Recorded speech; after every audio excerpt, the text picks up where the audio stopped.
आप सभी का बहुत बहुत स्वागत है। जुलाई का महीना यानी मॉनसून का महीना, बारिश का महीना। बीते कुछ दिन प्राकृतिक आपदाओं के कारण चिंता और परेशानी से भरे रहे हैं। यमुना समेत कई नदियों में बाढ़ से कई इलाकों में लोगों को तकलीफ उठानी पड़ी है। पहाड़ी इलाकों में भूस्खलन की घटनाएं भी हुई हैं। इसी दौरान देश के पश्चिमी हिस्से में कुछ समय पूर्व गुजरात के इलाकों में बिपरजॉय साइक्लोन भी आया।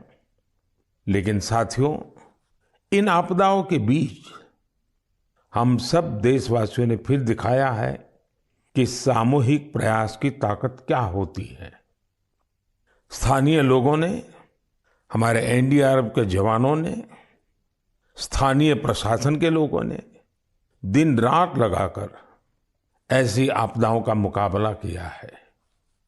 किसी भी आपदा से निपटने में हमारे सामर्थ्य और संसाधनों की भूमिका बड़ी होती है, लेकिन इसके साथ ही हमारी संवेदनशीलता और एक दूसरे का हाथ थामने की भावना उतनी ही अहम होती है। सर्वजन हिताय की यही भावना भारत की पहचान भी है और भारत की ताकत भी है।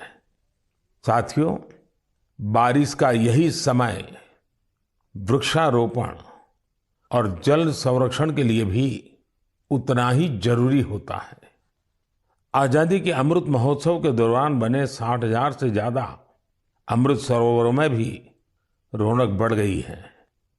अभी 50,000 से ज्यादा अमृत सरोवरों को बनाने का काम चल भी रहा है। हमारे देशवासी पूरी जागरूकता और जिम्मेदारी के साथ जल संरक्षण के लिए नए नए प्रयास कर रहे हैं। आपको याद होगा, कुछ समय पहले मैं एमपी के शहडोल गया था। वहां मेरी मुलाकात पकरिया गांव के आदिवासी भाई बहनों से हुई थी।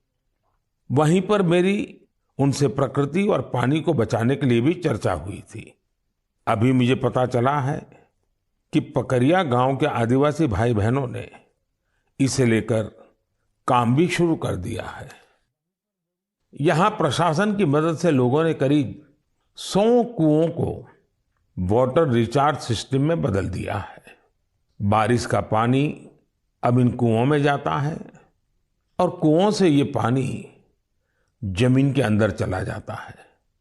इससे इलाके में भू जल स्तर भी धीरे धीरे सुधरेगा। अब सभी गांव वालों ने पूरे क्षेत्र के करीब करीब 800 कुएं को रिचार्ज के लिए उपयोग में लाने का लक्ष्य बनाया है। ऐसी ही एक उत्साहवर्धक खबर यूपी से आई है। कुछ दिन पहले उत्तर प्रदेश में एक दिन में 30 करोड़ पेड़ लगाने का रिकॉर्ड बनाया गया है। इस अभियान की शुरुआत राज्य सरकार ने की, उसे पूरा वहां के लोगों ने किया। ऐसे प्रयास जन भागीदारी के साथ साथ जन जागरण के भी बड़े उदाहरण हैं। मैं चाहूंगा कि हम सब भी पेड़ लगाने और पानी बचाने के इन प्रयासों का हिस्सा बने। मेरे प्यारे देशवासियों, इस समय सावन का पवित्र महीना चल रहा है। सदाशिव महादेव की साधना आराधना के साथ ही सावन हरियाली और खुशियों से जुड़ा होता है। इसलिए सावन का आध्यात्मिक के साथ ही सांस्कृतिक दृष्टिकोण से भी बहुत महत्व रहा है। सावन के झूले, सावन की मेहंदी, सावन के उत्सव, यानी सावन का मतलब ही आनंद और उल्लास होता है। साथियों, हमारी इस आस्था और इन परंपराओं का एक पक्ष और भी है। हमारे ये पर्व और परंपराएं हमें गतिशील बनाते हैं। सावन में शिव आराधना के लिए कितने ही भक्त कांवड़ यात्रा पर निकलते हैं। सावन की वजह से इन दिनों 12 ज्योतिर्लिंगों में भी खूब श्रद्धालु पहुंच रहे हैं। आपको ये जानकर भी अच्छा लगेगा कि बनारस पहुंचने वाले लोगों की संख्या भी रिकॉर्ड तोड़ रही है। अब काशी में हर साल 10 करोड़ से भी ज्यादा पर्यटक पहुंच रहे हैं। अयोध्या, मथुरा, उज्जैन जैसे तीर्थों पर आने वाले श्रद्धालुओं की संख्या भी तेजी से बढ़ रही है।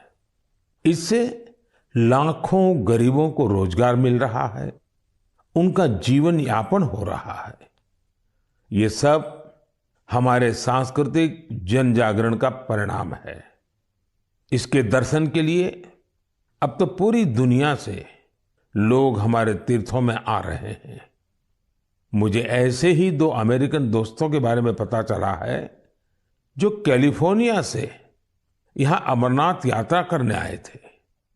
इन विदेशी मेहमानों ने अमरनाथ यात्रा से जुड़े स्वामी विवेकानंद के अनुभवों के बारे में कहीं सुना था।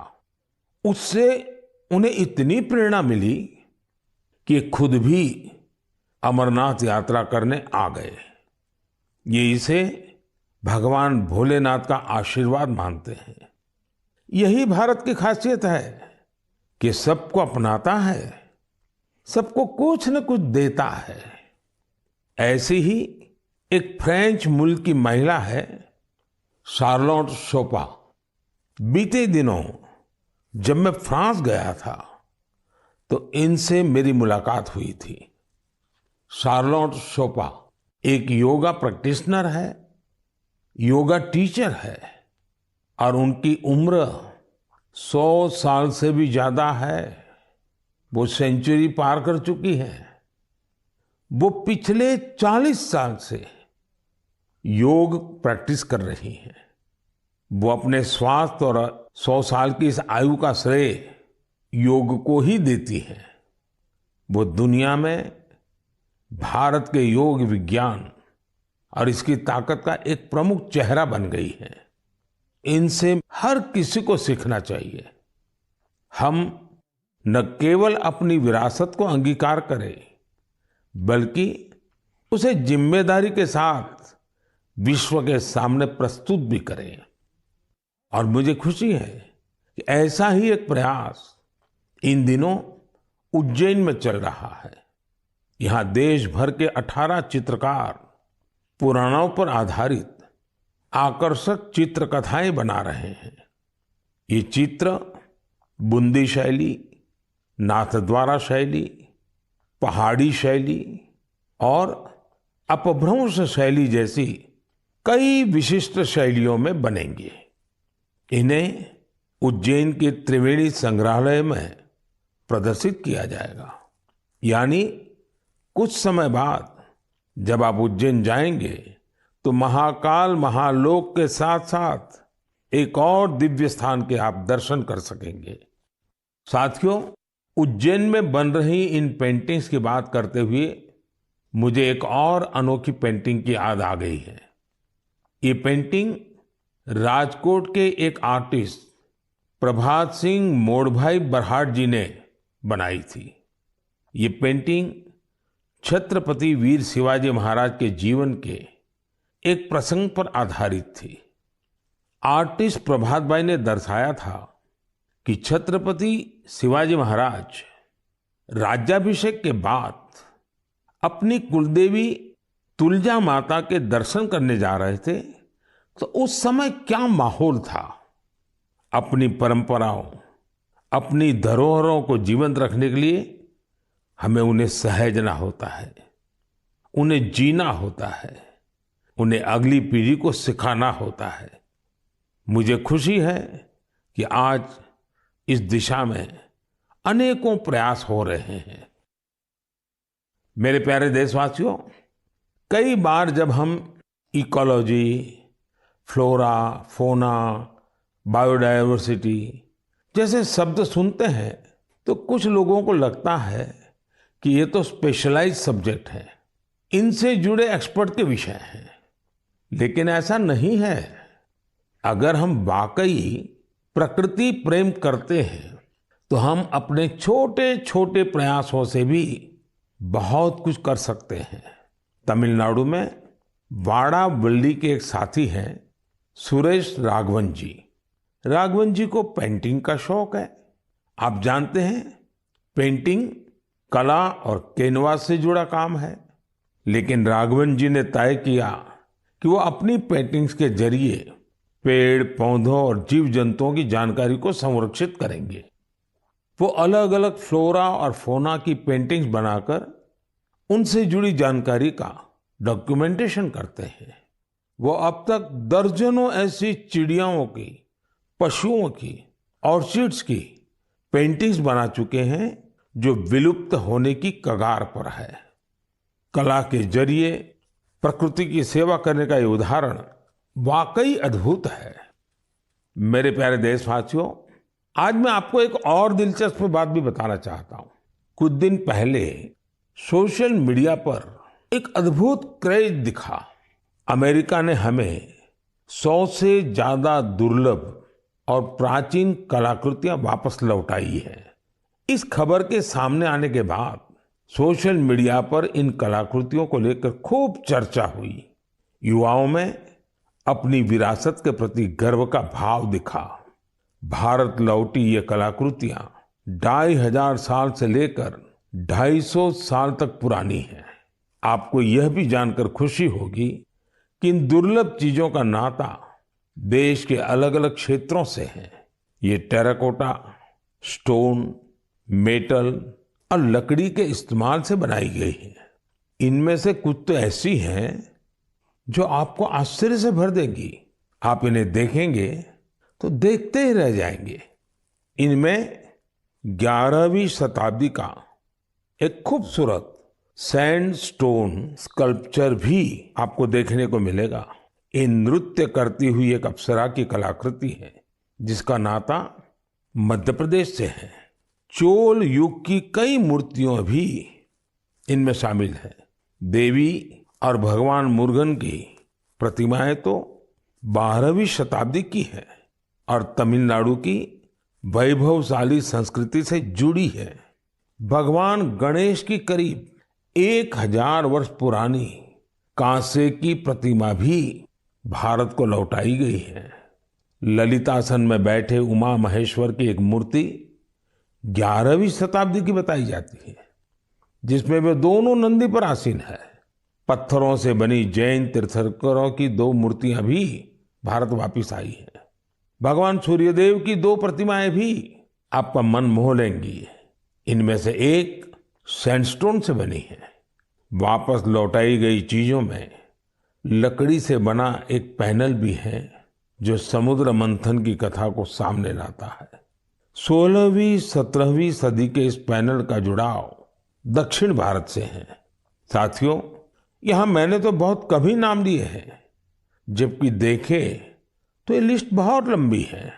मैं अमेरिकी सरकार का आभार करना चाहूंगा जिन्होंने हमारी इस बहुमूल्य विरासत को लौटाया है। 2016 और 2021 में भी जब मैंने अमेरिका की यात्रा की थी, तब भी कई कलाकृतियां भारत को लौटाई गई थी। मुझे विश्वास है कि ऐसे प्रयासों से हमारी सांस्कृतिक धरोहरों की चोरी रोकने को, इस बात को लेकर के देश भर में जागरूकता बढ़ेगी। इससे हमारी समृद्ध विरासत से देशवासियों का लगाव भी और गहरा होगा। मेरे प्यारे देशवासियों, देवभूमि उत्तराखंड की कुछ माताओं और बहनों ने जो पत्र मुझे लिखे हैं वो भावुक कर देने वाले हैं। उन्होंने अपने बेटे को, अपने भाई को खूब सारा आशीर्वाद दिया है। उन्होंने लिखा है कि उन्होंने कभी कल्पना भी नहीं की थी कि हमारी सांस्कृतिक धरोहर रहा भोजपत्र उनकी आजीविका का साधन बन सकता है।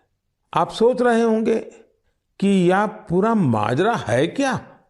साथियों, तो मुझे ये पत्र लिखे हैं चमोली जिले की नीति माणा घाटी की महिलाओं ने। ये वो महिलाएं हैं जिन्होंने पिछले साल अक्टूबर में मुझे भोजपत्र पर एक अनूठी कलाकृति भेंट की थी। ये उपहार पाकर मैं भी बहुत अभिभूत हो गया। आखिर हमारे यहाँ प्राचीन काल से हमारे शास्त्र और ग्रंथ इन्हीं भोजपत्रों पर सहेजे जाते रहे हैं। महाभारत भी तो इसी भोजपत्र पर लिखा गया था।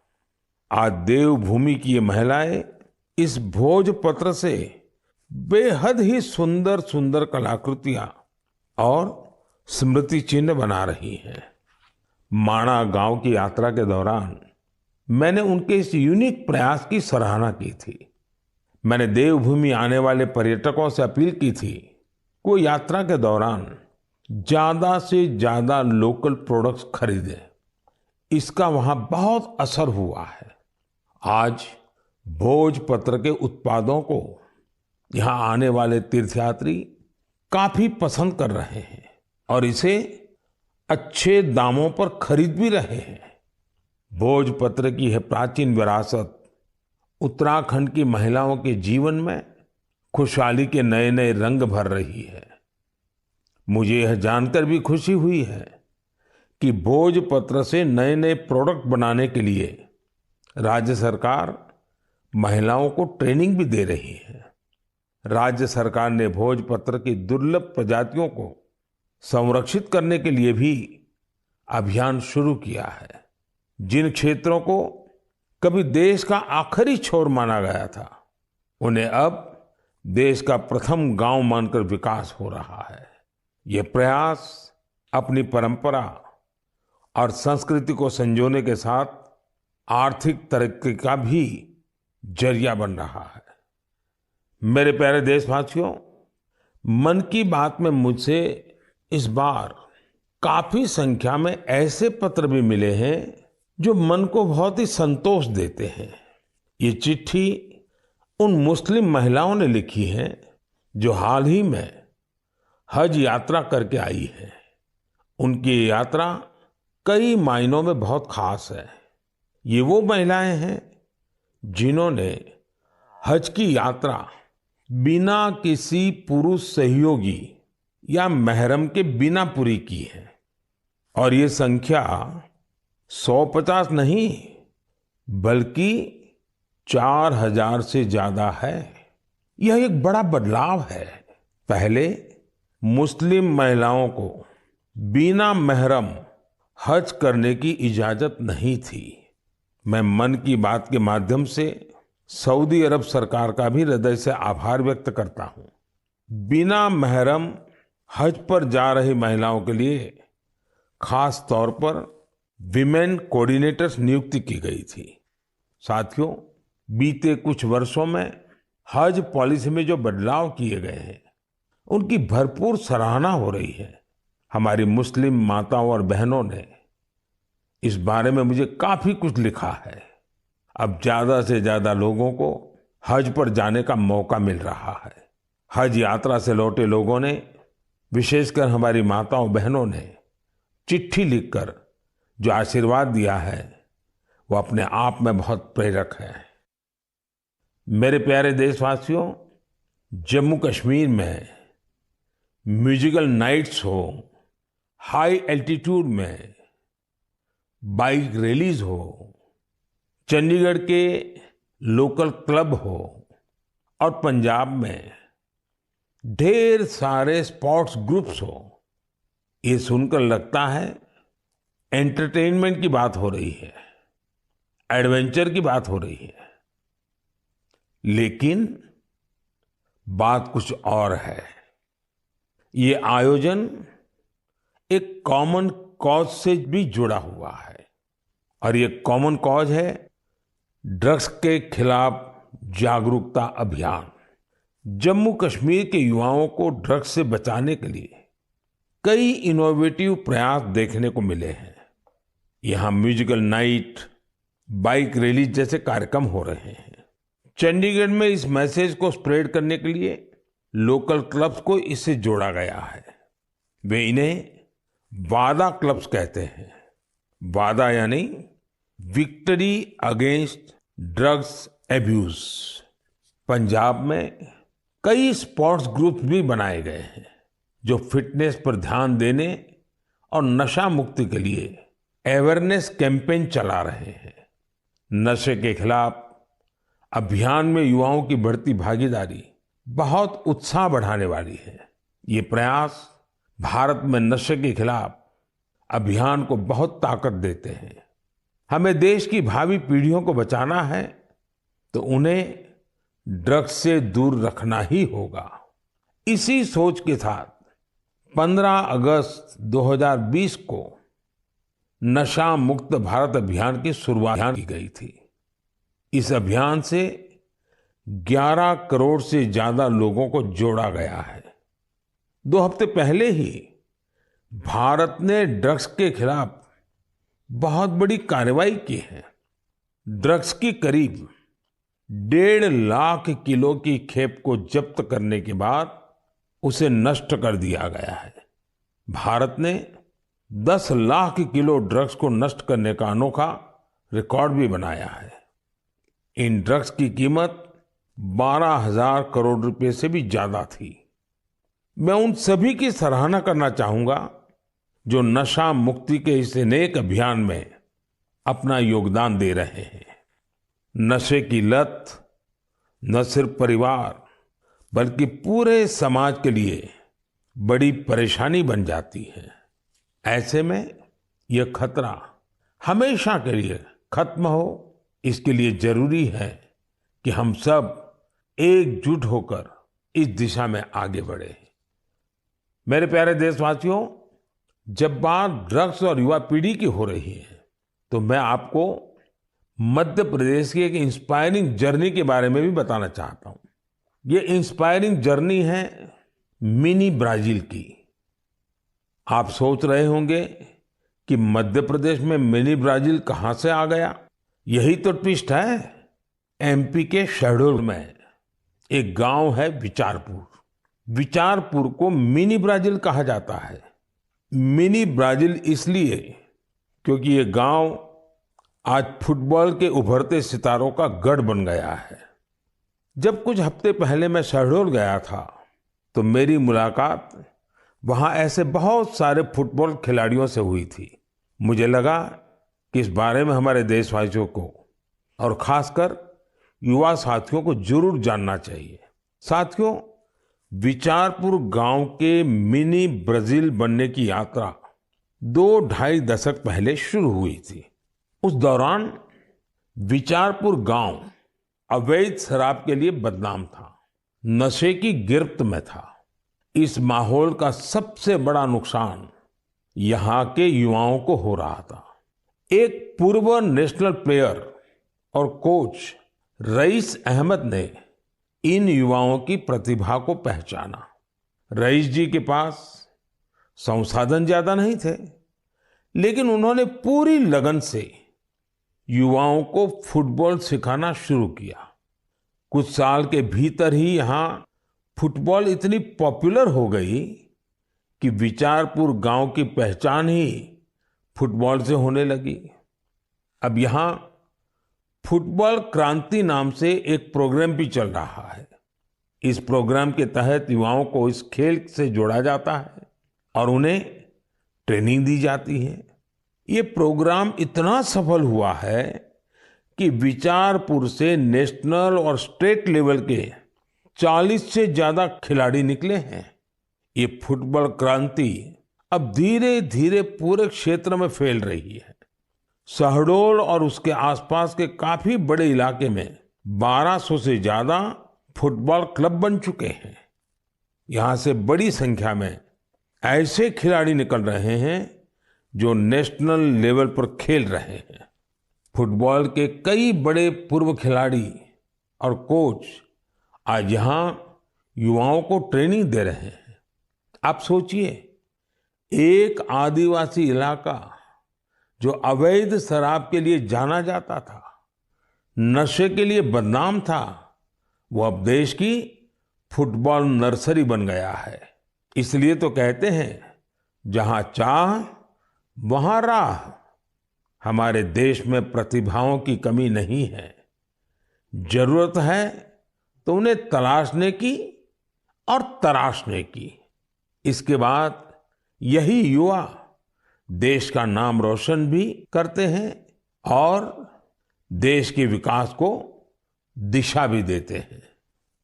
मेरे प्यारे देशवासियों, आजादी के 75 साल पूरे होने के अवसर पर हम सभी पूरे उत्साह से अमृत महोत्सव मना रहे हैं।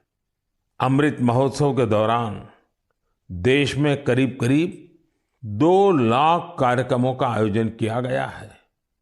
ये कार्यक्रम एक से बढ़कर एक रंगों से सजे थे, विविधता से भरे थे।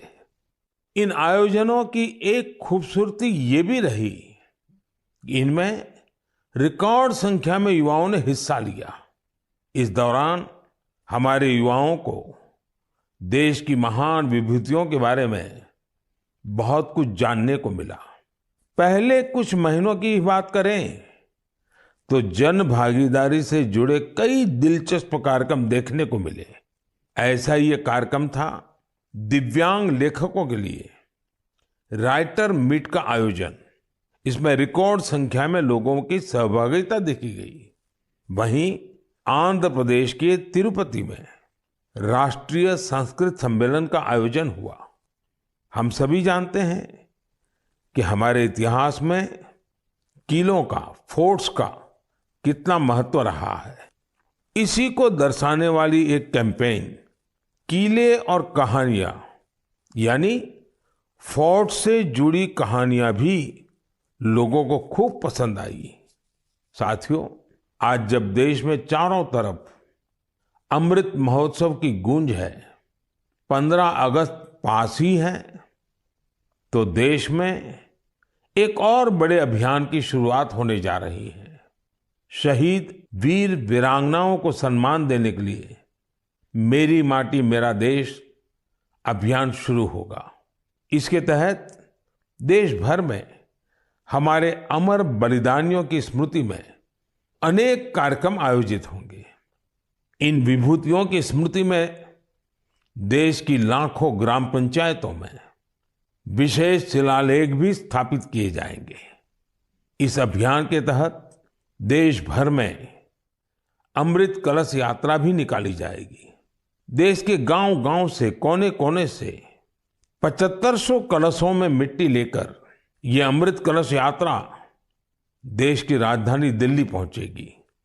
ये यात्रा अपने साथ देश के अलग-अलग हिस्सों से पौधे लेकर भी आएगी। 7500 कलश में आई माटी और पौधों से मिलाकर फिर नेशनल वॉर मेमोरियल के समीप अमृत वाटिका का निर्माण किया जाएगा। ये अमृत वाटिका एक भारत श्रेष्ठ भारत का भी बहुत ही भव्य प्रतीक बनेगी। मैंने पिछले साल लाल किले से अगले 25 वर्षों के अमृतकाल के लिए पंच प्राण की बात की थी। मेरी माटी मेरा देश अभियान में हिस्सा लेकर हम इन पंच प्राणों को पूरा करने की शपथ भी लेंगे। आप सभी देश की पवित्र मिट्टी को हाथ में लेकर शपथ लेते हुए अपनी सेल्फी को yuva.gov.in पर जरूर अपलोड करें।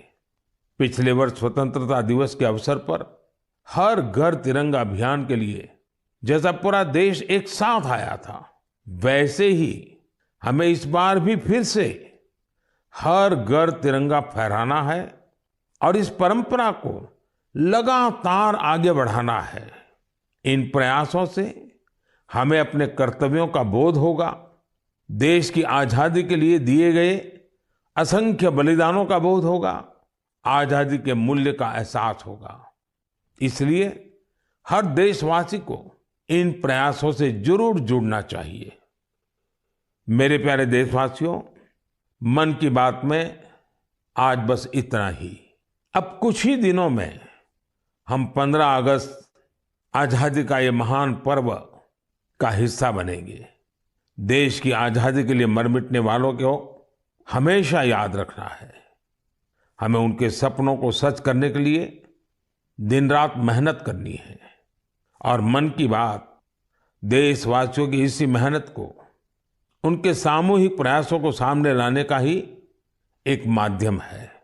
अगली बार कुछ नए विषयों के साथ आपसे मुलाकात होगी।